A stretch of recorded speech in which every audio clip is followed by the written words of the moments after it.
Namasté. Bonjour, je suis Cécile, professeure de yoga, et je suis ravie de vous retrouver pour cette séance. Aujourd'hui, on va parler de la respiration qui s'appelle Bhastrika, la respiration du soufflet. C'est une respiration énergétique, une kriya, donc il y a un certain nombre de choses à savoir avant de la pratiquer. C'est une respiration qui est très utile parce qu'elle permet justement d'activer les feux, ce qu'on appelle les anis en yoga, en sanskrit. Et donc ces feux sont des feux très énergétiques, ce sont des feux aussi protecteurs qui vont permettre vraiment d'activer tous les organes internes, tous les organes au niveau de la digestion. Pourquoi c'est important pour l'immunité?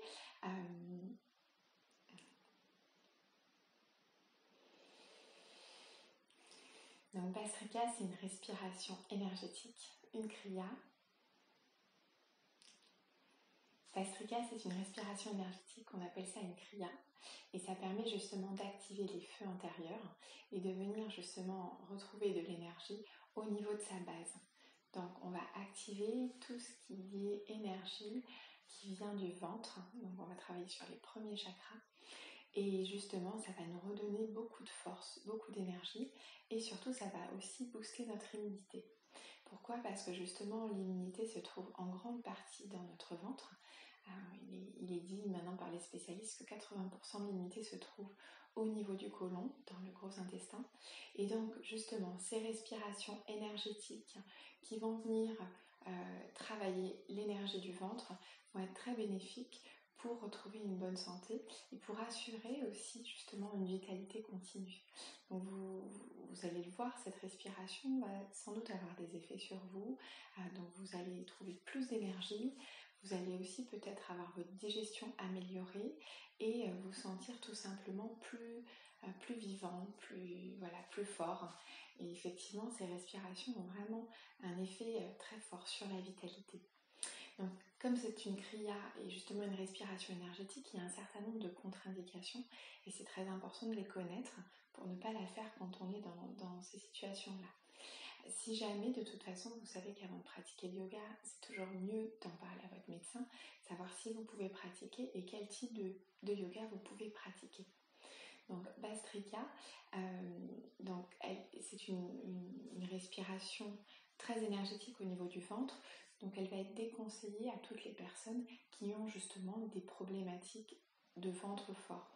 Par exemple, si vous avez des saignements dans le ventre, si ce sont vos menstruations, ou si simplement vous avez un ulcère, si vous avez des coliques, des colites, tout ce qui fait saigner dans le ventre, tout ce qui fait des douleurs, des spasmes, des inflammations dans le ventre, on va éviter de remettre une couche de feu dans le ventre.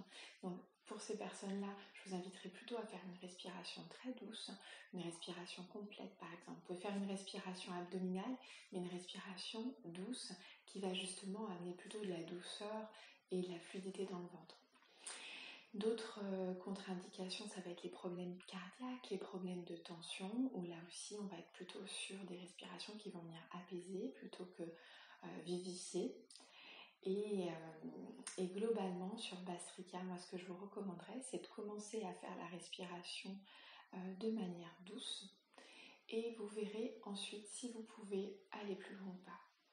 Donc quand on est enceinte, il est déconseillé aussi de faire ces respirations énergétiques du ventre parce que ce n'est pas du tout l'objectif de vitaliser le ventre et de venir détoxifier quelque part l'organisme. Donc quand on est enceinte comme moi, on ne fait pas ces respirations tranquilles, on fait des respirations de douceur aussi, mais on n'a pas comme objectif de détoxifier l'organisme.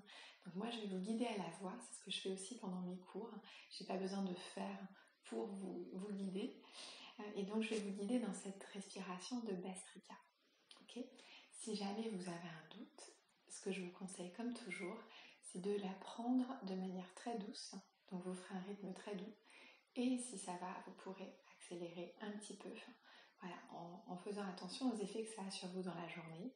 Et si jamais ça va, vous pourrez recommencer le lendemain. Y aller progressivement.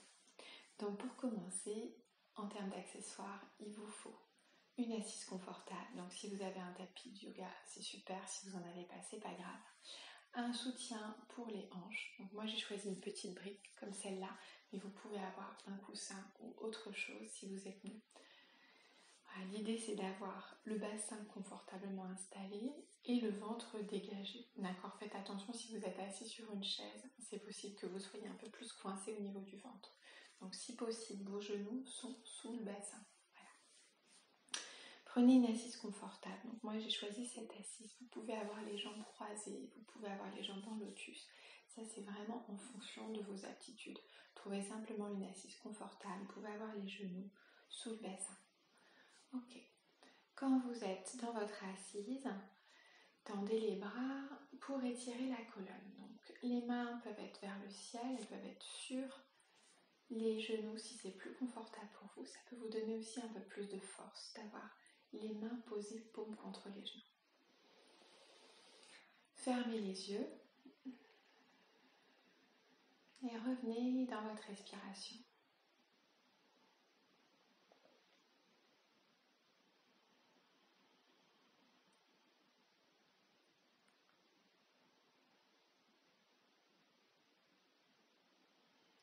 Venez glisser vers votre souffle pour vous reconnecter à vous-même.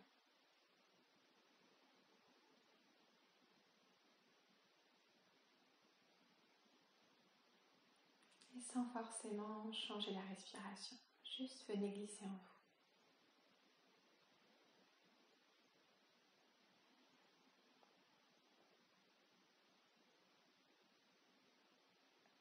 Puis tranquillement, ce que je vous invite à faire, c'est à mettre vos deux mains sur le ventre. Pour Bastrika, l'inspiration et l'expiration vont partir du ventre.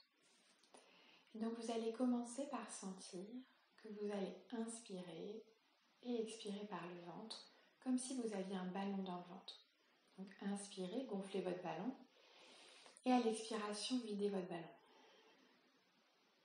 Inspirez, gonflez, d'abord doucement, expirez, videz.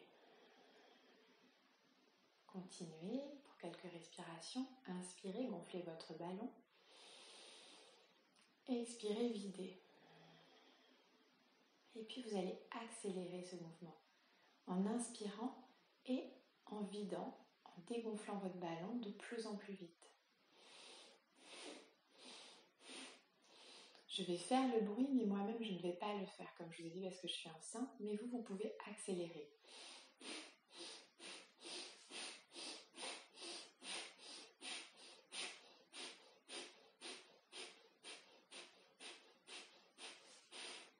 Continuez à accélérer l'inspire et l'expire en gonflant et dégonflant le ballon de plus en plus vite. Et vous devez entendre votre respiration qui s'accélère. Respirer vite, ça ne veut pas forcément dire arrêter de respirer. Donc continuez à respirer profondément tout en accélérant le rythme.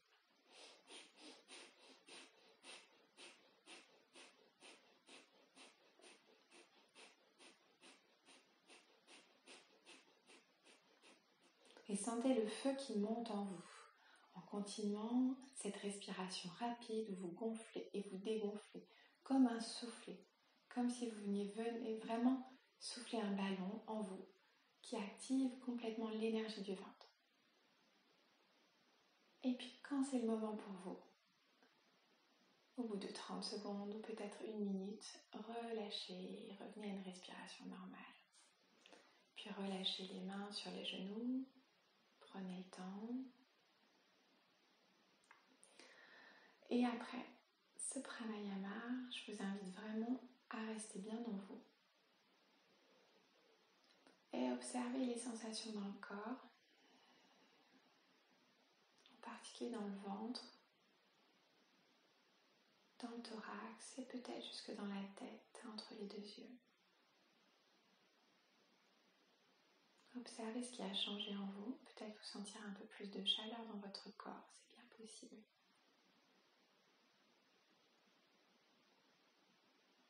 Et si vous le souhaitez, vous pouvez recommencer. Donc Bastrika, vous pouvez le faire plusieurs fois d'affilée, 2-3 fois d'affilée par exemple, avec un rythme par exemple de 30 secondes où vous faites Bhastrika, 30 secondes de repos, 30 secondes où vous refaites, 30 secondes de repos. Vous pouvez aller jusqu'à 1 minute, mais vraiment je vous invite à le faire avec beaucoup de douceur, de progression et de modération dans un premier temps pour commencer à sentir les effets. Voilà, donc commencez peut-être par 30 secondes, 1 ou 2 fois, puis vous montrez au bout de quelques jours. Vous pourrez le faire 3 fois et ensuite vous pourrez le faire peut-être 1 minute. Voilà. Observez, donc c'est une respiration énergétique, donc c'est une respiration qu'on fait le matin. Et vous pouvez observer l'effet dans la journée et l'effet notamment sur votre sommeil. Je vous souhaite une très belle journée en yoga et à très bientôt. Namasté.